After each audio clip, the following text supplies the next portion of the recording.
This is the Teachable Soul podcast. Because we cannot possibly live long enough to make all the mistakes ourselves, let's take a few moments to learn from the mistakes of others. The Teachable Soul podcast, where guests and listeners like you share stories of failure and teachable moments on the journey to success. Here's your host, Kat Daniels.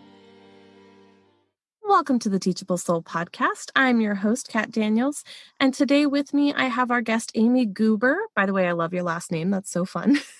Thank you. Yes. And Amy started a cake bakery when she was 26, and now at 60 years old, she has been a certified health coach and business coach for 7 years. She has helped over 600 clients and has also been a mentor to numerous other coaches.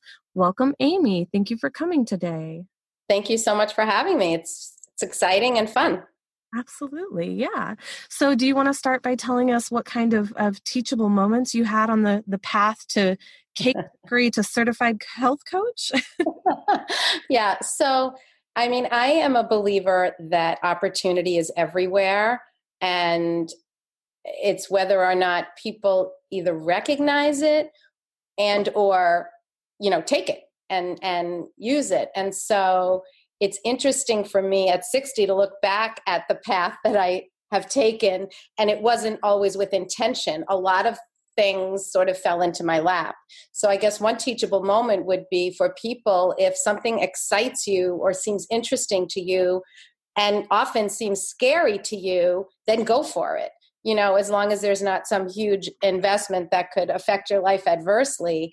I think that people, and women in particular, are often very timid to try new things and believe in themselves. So that would be one teachable thing, I'd say. Oh man, I could not agree more. Yeah. I quit my job to do this podcast, and I'm doing it, just on a whim type thing. But it was, I was in a place where I was so sad and depressed, and I was like, I've got to do something different. And so I just radically shifted everything. And I'm like, okay, so I'm going to go do this now, and I'm going to do it on my own because it's scary, but it's cool.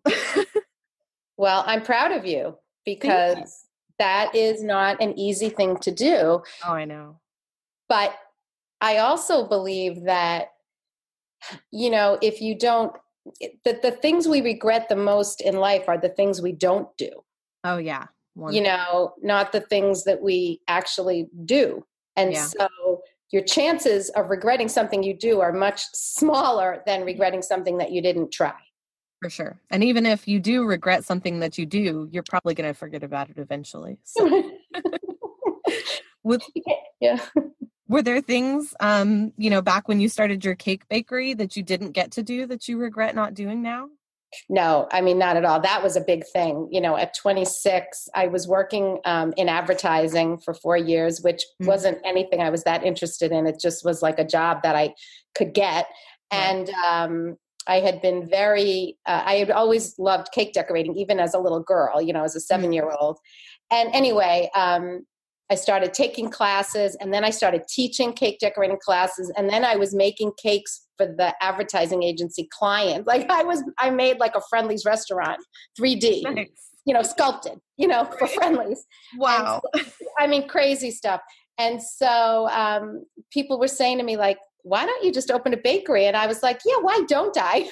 Right. So that was big for me. And it was very scary. I remember saying to my then boyfriend, who is my now husband of 32 years, saying like, I feel like I'm on a roller coaster and I can't get off. Right. It was scary. Very scary. Yeah. But like in a good, exciting way, or like scary things happened? No, it was scary to do it, and I had no experience. My mother at the time was saying to me, like, why don't you work for a bakery for a while so you can kind of get the idea of how to do it? And I was like, nope, I'm not doing that. Exactly. So, I love it. Scary in that it was scary to try to figure it all out, with no real experience except decorating cakes. Running a bakery is a lot different than that. And renting space and buying equipment. There was a lot to it. And but I think that I was driven. I think I had that like some people call it hyper focus, but I think at the time I was like, I'm doing this. Mm-hmm. But those big sorts of challenges don't come without fear. No, yeah. No, I was just watching something yesterday that basically was saying that our brains are what keep us from doing so many things, because it's built and designed to caution us against things that cause fear. And it seeks out things that will cause us fear, even when they're not there, on so many occasions. And so, yeah, that's it. It's basically designed to self-sabotage in ways. But right. Exactly. And we don't like the feeling of being uncomfortable, right? Yeah, no. So, again, that's why I think a lot of people don't challenge themselves to do things, because it's uncomfortable. Right. Yeah, no, I couldn't agree more. And that takes so much bravery in ways to push aside your comfort zone and be like, yeah, I know logically, okay, this may not make sense, but I'm going to do it anyway because this is what I want. And that is a huge thing to do. No, it's true. We talk about this in like our training of our health coaches, not to flip back to that, but and we say, be afraid, but do it anyway. Exactly. And it's what you just said. It's okay to feel uncomfortable or be afraid, but don't let that prevent you from trying something or doing something or making a phone call or whatever it might be. Right. Yeah, absolutely. Even in doing this podcast, I printed off, so I had printed off business cards so that I could leave them places if I so desired, like on the Starbucks little board that they have, so I could use it as advertising space in ways I don't have to pay for. Right. I have found, after I have had them printed off, that I can't bring myself to walk into the Starbucks to put it up. And it's simply because I'm afraid. I'm like, well, what happens if they do listen to it and like they think it's awful? And so I still have to work on, doing the things that I'm afraid of, even though I'm afraid of them, because the fact of the matter is, if you do things get done and things happen that can lead to great things, period. And, Right. And I understand what you're saying. And I think also that it's becoming like real to you. We're here recording and you don't see an audience, right? But you feel like if you put your card up, you're going to have an audience. You know what I mean? So I guess I also think that, you have like a primary goal, whatever it might be, and then you have secondary steps that lead to that. So maybe you need to just say to yourself as you're walking in, my goal is to have this podcast succeed. And in order to do that, I need listeners. Yes.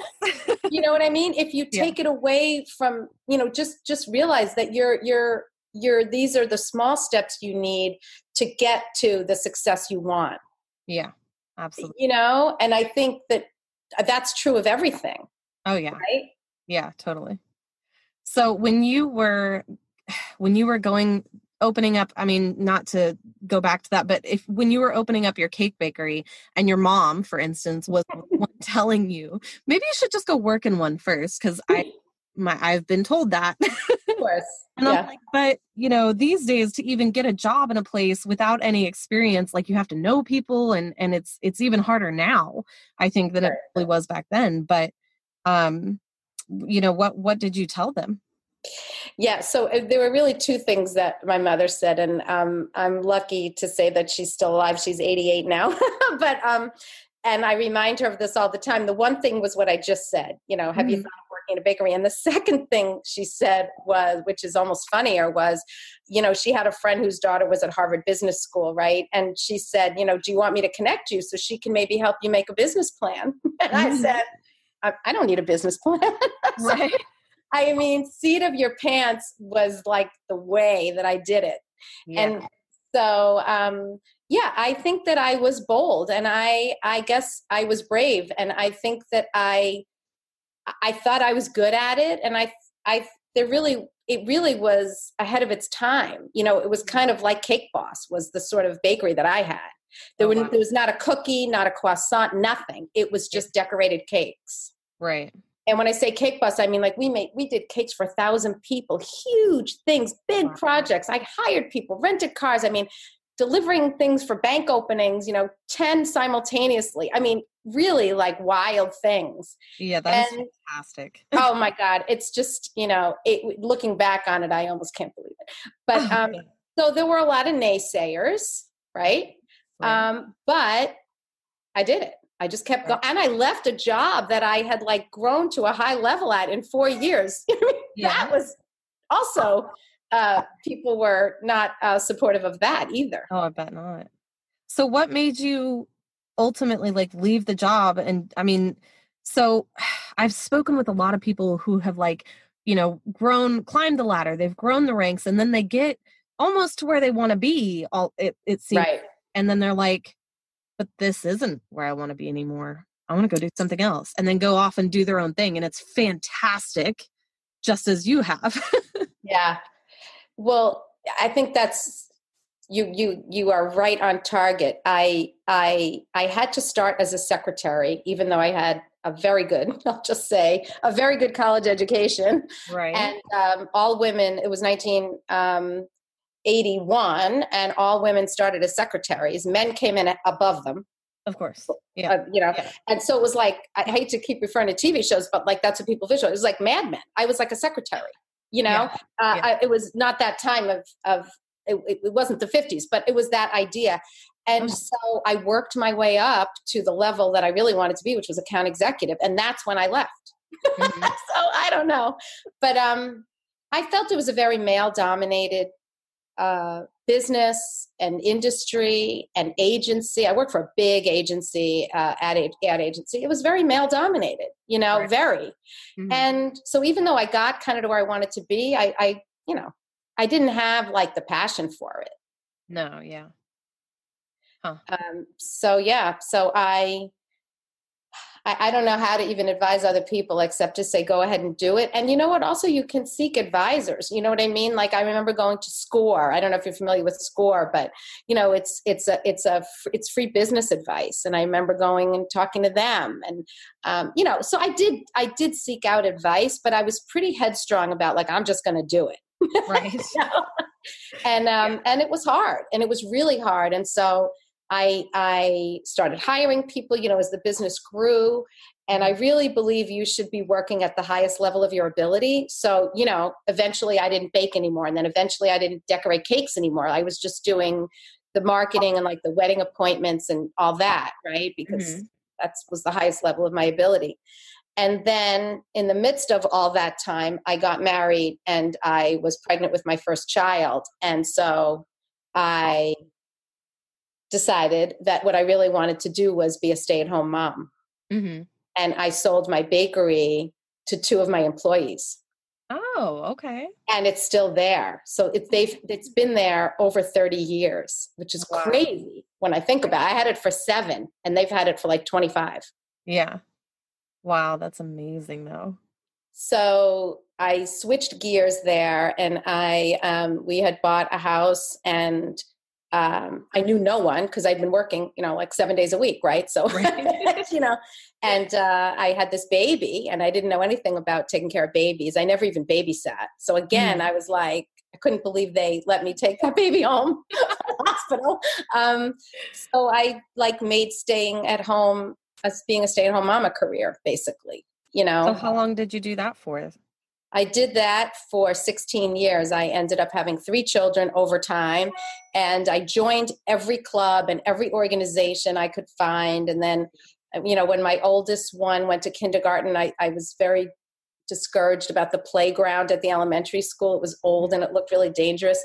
So I started this whole initiative to raise money for all the playgrounds in our town. And that took like a year and a half. I mean, that was like, right. No one paid me. Right. But, of course. So, I really made that into, I made a lot of friends. My kids did all the activities, like what goes on today, Mm-hmm.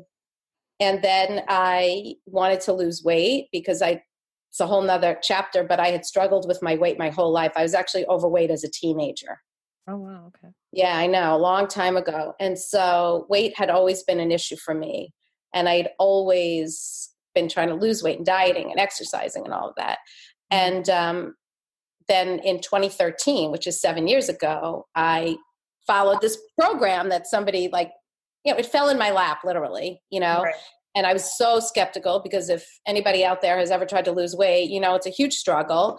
And, I had tried everything. But anyway, there I was, and I was 53. So I was in the middle of menopause, which is just an impossible time to lose weight. It's really hard to maintain your weight then. Yeah. Really. So I do this program and I lose 10 pounds the first month. And I am convinced it's like a miracle. I cannot believe that were my results. I was thrilled. So I became a coach for the program 1 month in. Nice. And that was exactly almost to the day. It was exactly 7 years ago. It was in February of 2013. Oh, and I went on to lose 20 pounds total. I'm 5'1", so that was a big amount on my frame. And I started coaching. 2 of my 3 kids were still living at home. 1 was off in college. And I built this business. And now, I've been doing this full time for 5 years. I've been doing it for 7 years, but after about 2 years, I was able to create a full-time income. Oh, wow. That's awesome. Yeah. Wow. Yeah.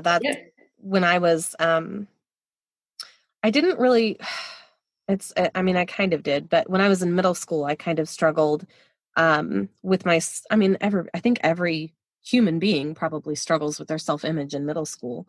Right. Right. And so I don't know if you would even have called me overweight at that point. I was 12. And I started noticing little things like I was in adult clothing versus or in the junior section technically, versus like the little kids section. And then I noticed that my stomach was like round-ish and not like flat or straight or anything like that. And then finally the straw that kind of broke the camel's back was when in PE, they tried to give us like our BMI percentage or whatever it was. And it was like a super high percentage for me, was what I thought was a super high percentage at the time. But that was when they were also still teaching like the food pyramid and it was kind of working against me at that point. Right. But I stopped eating during that time. Oh. I was really only eating like a meal, maybe a half a meal a day, which worked. But it worked mostly because I got real sick. Oh no. Yeah. And so I wound up severely dehydrated is what happened because I also didn't know anything about actual nutrition, and wasn't drinking water on top of not eating. So I wound up severely, dangerously dehydrated, and sick on my mom's couch for 3 days because she's a nurse and we don't go to the hospital unless we're dying, even though I felt like it. After that 3 days though, I completely understood what I had done and what caused everything. And I was like, well, that was dumb. So we just won't do that again. But I never really struggled with my weight again but that was later in life. I had started a new birth control that was probably really, really terrible for me personally. So I gained a lot of weight then, but I've lost and gained back and everything like that between now and then. Well, I think that, the story you tell is probably not as unusual as we might think. Right. And I think that it's really great that you were able to figure it all out. And you know what I mean? At that time where you stopped eating. So that's pretty impressive, actually. That to me shows a good self-esteem. But I think it's just a huge struggle, and it's a struggle every day. Do you know what I mean? Like I work with clients to get to a healthy weight and teach them how to keep it off. Right. Yeah. But it's not something that you can say, well, I'm just not going to eat food. It's something that you have to eat every day, and it's coming to terms with it. And I feel like I call the world we live in world of food. It's world of food. It is. Everything's about food, and there's so much food out there, and there's so much unhealthy food out there, and it's so tied into our social lives. I mean, it's our celebrations. It's where we go for comfort. It's, but one thing I would like to say about it, if it's okay, is the reason why I ended up gaining a lot of weight was when I was 15, my father died. Ah. And it was after that I started gaining weight, which looking back on it was really probably the food for comfort, right? Yeah, of course. Sort of squashing down the feelings of that. Yeah. And I was speaking to somebody recently as I, make connections with a lot of different women for a lot of different reasons. Of course. And she said something really great, which I had never thought of, which is she said, well, thank goodness for the food. She said, think of the other things you could have turned to. Oh, absolutely. Right. So I never looked at it that way. And I loved that because, so I don't want people to feel like ashamed of themselves or they're doing something terrible. Most people are using food to comfort themselves. Right. Mm-hmm. Mm-hmm. So better that than a lot of other things. Oh yeah, for sure. But I just want people to know that they can control their outcomes. And I want women especially to know that they don't have to give up. Like a lot of the women that I work with that are in their 40s and 50s, they're just so frustrated with what's going on with their bodies, Oh man, yeah. And I think that a lot of them just are kind of like, well, whatever, you know what, this is it. And that's not it. And so I hope so much to empower people, especially women, that everything we do is a choice, everything. And we can create what we want. Yeah, absolutely. Even if it's hard. I'm not saying it isn't hard. It's hard every day. I'm going to a lunch today to meet somebody, and we were debating about the restaurant, and she lives far away. She's actually somebody from this advertising. So I haven't seen her in, I don't know, 30 years or something. But anyway, even I at this stage was looking at the menu of the restaurant, and I'm not like crazed about healthy eating at all, but I wanted to look at it to kind of see, like, am I going to be able to get something that like feels like a healthy lunch? Yeah. So it everybody has to do that. Yeah. Well, and I think that kind of goes back to what we were talking about earlier, even changing your eating habits can take, courage and bravery, because when you decide to make a huge change like that, and for some people it's a huge change, for some it's not such a huge change, but when you decide to make big changes like that, period, like you have to overcome your own mindset or your own training, essentially, and all the things that you've known and done before, and decide that you're just going to do something else. Like either way, you're basically just deciding that you're going to do something completely radical and different and do it. Right. I agree with you. And it's funny because like, even when I did the program that I coach for, I remember going to the first party when I was on this program, and I thought, oh my God, what are people going to say if I'm not eating what they're eating or drinking what they're drinking? And you know what I learned? I learned that nobody cares. No. People are focused on what they're eating and drinking. Yeah. And we're so worried. What are they going to say? They don't care. Not that they don't care about us. I don't mean it that way, but they're not concerned. They're focused on what they are putting in their own mouths and their, so I think we overemphasize that to ourselves sometimes. Oh yeah. Oh, 100%. So many times. So, what is this program that you coach for? Yeah. So the program is called Optive Via. Oh. And what I love about it and loved about it all this time is that it was created by a doctor. It's got a whole medical foundation. They actually use it at Johns Hopkins in their weight loss program. The clinical trials were done at top universities. So it's got like the medical science box checked off, and that's important, right? And everybody has a free health coach. So we aren't, that's not how we earn our money from coaching. And we coach by phone. So I have clients all over the country. But the reason why we coach by phone is we want to help people where they are. Like a busy young mother who has 15 minutes at nap time, she's not going to come into my office someplace, and then she'll have to cancel, and then she'll lose the support. So we coach by phone, which I love. So everybody has a free coach, and I think it doesn't devalue it. It just means if people had to pay every time they talk to me, they'd stop calling, right? Oh, Absolutely. So we want them to access the resources, and it involves a big education component. So it's not a diet, right? Like follow this thing and then lose the weight and we'll see you later. There's a whole process to losing the weight, transitioning, and then maintaining. Yeah. And so those are the aspects that I find to be really helpful. And we also do provide some of the daily food that our clients eat, and they create their own food every day. Yeah. So again, having done 1,000 things myself, I feel like, right? I feel like if all the food is provided, we're not learning anything. And if nothing's provided, for most people, they just can't do it all. They don't have the time and the motivation. So I like that aspect of it too. Yeah, that all sounds fantastic. I think coaches are extremely important, and to have a free coach, basically, that's a huge, huge aspect. Because so many people, could probably diet or could probably exercise and things like that, but they may not have the support that they need to do it either. So. Exactly. And when I talk to somebody who's interested in hearing about it, how I describe my role is I say that I'm like part cheerleader and part accountability partner. I'll cheer you on louder than anybody, but I'm going to make sure you're doing it correctly. Right.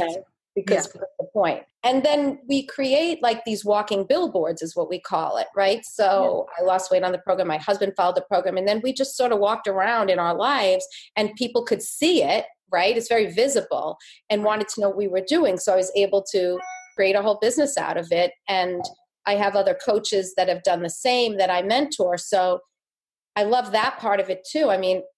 For some, let's say a young mother that doesn't want to put their kid in daycare, but only has 2 hours a day at nap time, they can build a business, right? Or, someone who's now an empty nester and feels like they're lacking purpose, they can become a health coach. So my point is like, there is a business opportunity for people to help other people with a flexible schedule and work around their own time frame.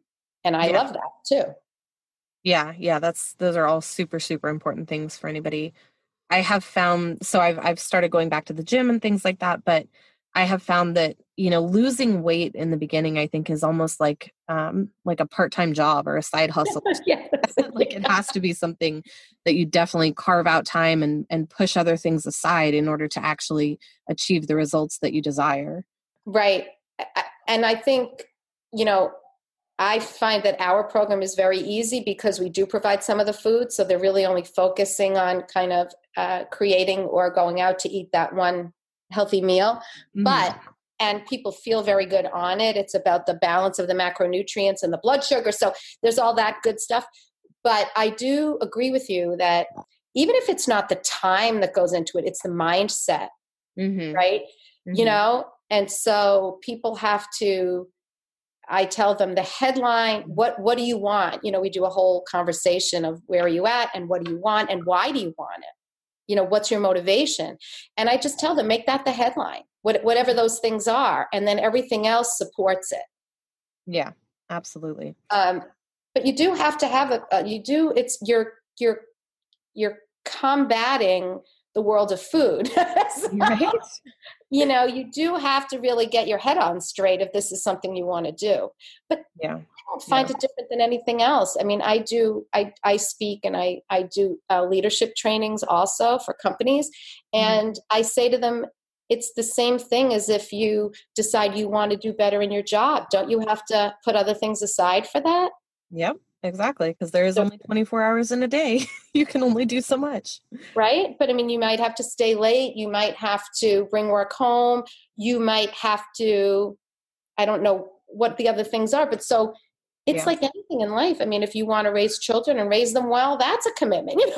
Yeah. So if there's anything you want to do and want to do well, it's going to take mindset, skill sets, and focus, I think. Yeah, definitely.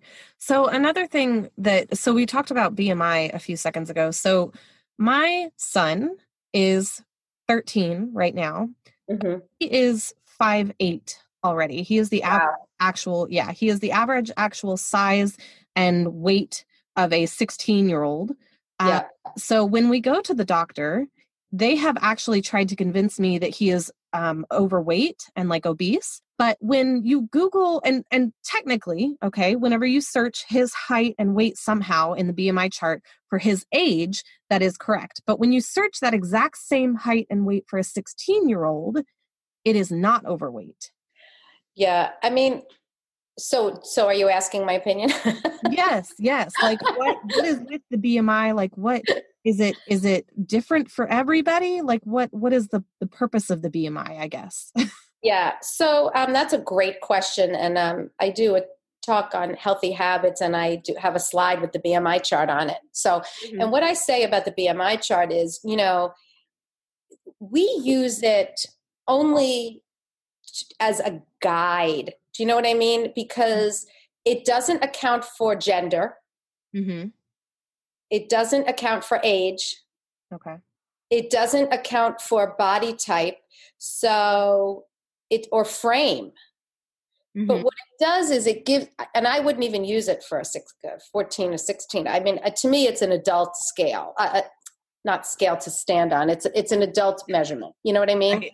Yeah. No. But I'm not a pediatrician, so I don't know. They may use it too. But what we feel is we're looking for people to get in the healthy range. The BMI chart has green, yellow, and red colors based on your height and weight. We want our clients to be in the green because the green is the healthy range. Mm-hmm. Not bikini bodies, but like a healthy range. Yeah. And so I have some clients. I mean, I have a client who just lost 80 pounds. She owns a cycling studio, so she does work out. And she's like, I'll never be in the green. And I said, you don't need to be in the green. She's got a lot of muscle mass. Yeah. So as far as your son goes, and again, I'm not a pediatrician, so I have to say that, but, I would just take a look at him. How does he look to you? Exactly. No, he is exactly proportionate. He does not look overweight whatsoever. Like his body is very, very straight. There's hardly any curves. No, don't get it in his head either. You really don't want to do that, as you know. So that's what I think about the BMI chart. Use it, look at it. We get excited when our clients get out of the red because the yellow and the red categories are overweight is yellow and obese is red. And then there's a lot of health risks linked to that. So, we get excited when our clients go from red into yellow or yellow to the bottom of yellow, closer to green, because we want them to feel that it's not all about how you look. A lot of it is about your overall health. Yeah, absolutely. And another thing that something else that I've heard is that sometimes when people are trying to lose weight, they just look at like the number of pounds that they're losing. But I've also heard that inches actually matter more for some people than the pounds that they're using. So is that something also that you guys do, or do you do both? Yes. No, I mean, it's almost as if you like overheard the conversation I had yesterday with one of my clients. So basically on our program, women lose about 10 pounds a month. That's just like all the time, across the board. It's not unusual. That's common. Men sometimes lose a little faster, right? But what I have my clients do as they're starting or when they first start, I like them to weigh themselves the first morning they're going to start, just to have a baseline. Right. And then I tell them not to weigh themselves any more frequently than once a week. Right. Because your body weight can go up and down day to day. You could weigh more Tuesday than Monday. Absolutely. But I also have them measure. So you'll love this because this is what you're asking. I have them get, a tape measure, soft-sided tape measure, and I tell them to measure themselves in like 5 or 6 or 7 areas and jot it down on a piece of paper with the date and then put it in a drawer and be done with it. And then I suggest that they find a pair of pants, not stretchy pants, zip and button pants that they can barely pull up, or they can pull up but they can't close, and try those pants on once a week, like on Monday morning. Okay. Right? So now they have 3, in addition to other things, but they have at least 3 measures of success, because I want them to feel great about what they're doing. Right? So, I just had a client today. She just texted me. She weighed in week 1. She lost 5 pounds. Fantastic, right? But I might have another client who, like week 12, is maybe losing a pound, or, feels like they didn't lose anything. Well, they're losing inches. Yeah. And so what I say is, you're not walking around with how much you weigh on your chest with a sign. Who cares what the number is? Yeah. What you are walking around with is the body and the shape and the size you are. And that's way more important, I think. Right. No, I completely agree with you. Yeah. So I agree with you too. good. We're in agreement. Mm-hmm. Fantastic. I think everybody needs more than one measure of success, in many things, but particularly for weight loss. And, I will say to my clients, like, well, how do your clothes feel? How do you feel? Like on our program, people go into a very mild fat burning. So nothing like ketosis, but it's a very mild version. But they feel great. They have great energy. They're not hungry. So I try to focus on that. Mm-hmm. Like, what about that? Right. Doesn't that count? Yeah, for sure. Yeah, it definitely does. Especially, for some people that might happen more than, for others, and everybody's different. So everybody is different. How do you find, I mean, not even necessarily what works for you, but how do you even find like your baseline? Like I know everybody has different body types and things like that. Does body type play a huge role in everything? But then there's of course also like who develops muscle mass faster or slower than others. And how do you determine all those things? Yeah, I mean, our program is a pretty much across the board program. We have accommodations for people, different patient populations. Like, so we have a program for people with diabetes. We have a nursing mother's guide. We have a senior guide. We have different programs. But for the majority of people, they kind of follow the same program because it's based on what the human body needs to operate. It's based on the balance of macronutrients. So you and I and, my client that just started, a man that weighs 300 pounds, you know what I mean? Like the body needs the same amount of macronutrients, right? So that's what we start with. And then, we change it up if people need something different. But it is very individual, like you just said, body type and muscle mass. So, we start people, if as long as all the health indications are correct, we just start them off with what I did, what my husband did, what my clients do, if they don't need an accommodation based on medications they're taking or something like that. But again, I always tell people, what do you want and why do you want it? And you get to a certain point when you don't need that number on the scale anymore, or you don't need to be in the size, whatever it might be, jeans or the bikini or, whatever those things are. Yeah. And as you get older, it becomes more about health, right? Because health becomes more important as you get older because you realize you got, Mm-hmm. But I will, if it's okay with you, I would like to say something about exercise. Is that okay? Oh, yes, please. No. Okay. Yeah. Because I think this is really important. And I've learned this and I really believe in this. So weight loss itself, just trying to lose weight, if that's a goal for people, sure. Really, it's probably 85% what you put in your mouth. Okay. And the rest is your genetics, and then if you're going to exercise. And so a lot of people believe that if they go to the gym for an hour, 3 or 4 times a week, why aren't they losing weight? Right? And I mean, I've had people call me and say, I have a trainer, I do all these things, and why am I not losing weight? And we have a great phrase called, you can't outrun your fork. Yeah. Right?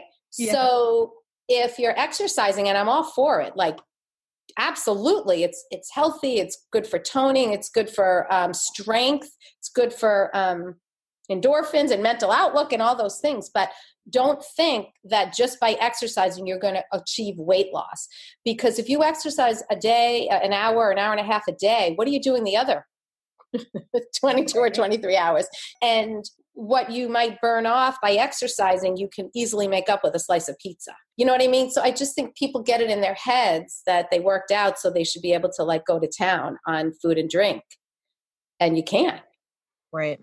No, yeah, I enjoy food. And so for me, I am aware that so the easiest way for me to count whatever I'm putting in my body is to count calories.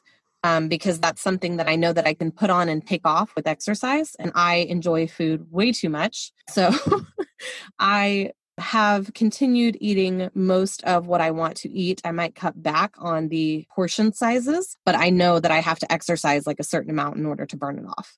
And that's what I do generally whenever I am losing weight. Well, and that's a formula, calories in, calories out. I mean, that's one way to do it. And if it's working for you, hooray, that's great. It just doesn't work for everybody. No, of course not. Exactly. And as your body changes and people get older, my husband's a perfect example of this. He used to be able to exercise it off, whatever it was. And then when we did this program, he was 53 and he couldn't do it. You know, his body had changed, metabolism had changed. So he knew that, and he still exercises, but that just wasn't going to get 20 pounds off. Right. You know, absolutely. But so I guess my message is just that exercise is great, but don't expect that alone cannot achieve weight loss. And if you are exercising, you still have to pay attention to what you're putting in your mouth. Yeah, you're exactly right. You can't outrun your fork. You can't outrun your fork. Well, all right. Well, thank you so much. Do you have any websites or social media that anybody can find you on if they want to reach out specifically to you for any kind of coaching? Yeah, sure. So on Facebook, it's my name, Amy Goober, AMYGOOBER. I also have a relatively new Facebook page that is my name, and then Shape Your Life. And it's a great page for inspiration and motivation and recipes and that kind of thing. So I'd love people to jump on that. And that's also Instagram, Amy Goober, Shape Your Life. And I can give my email address if you're comfortable with that. Yeah, absolutely. Go ahead. Yeah. So people can reach out to me if they want to just chat about anything. My email is ragoob@comcast.net. And my phone number is 781-910-4962. And, for me, I guess I love to talk to people to see where they're at and what they want. And then I let them decide if they think that what I do is a good fit for them. Yeah. So, I don't believe in nudging or pushing people to do anything. I want to work with the people that want to work with me. Mm-hmm. I'm looking for people that are looking for me. And I guess I would also close with this is that, if people are even curious about the idea of health coaching or an opportunity like that, I'm happy to explore that as well. Fantastic. Well, thank you so much for coming on and chatting with me. This is a fantastic interview, and I loved having you. Thank you. Thank you so much.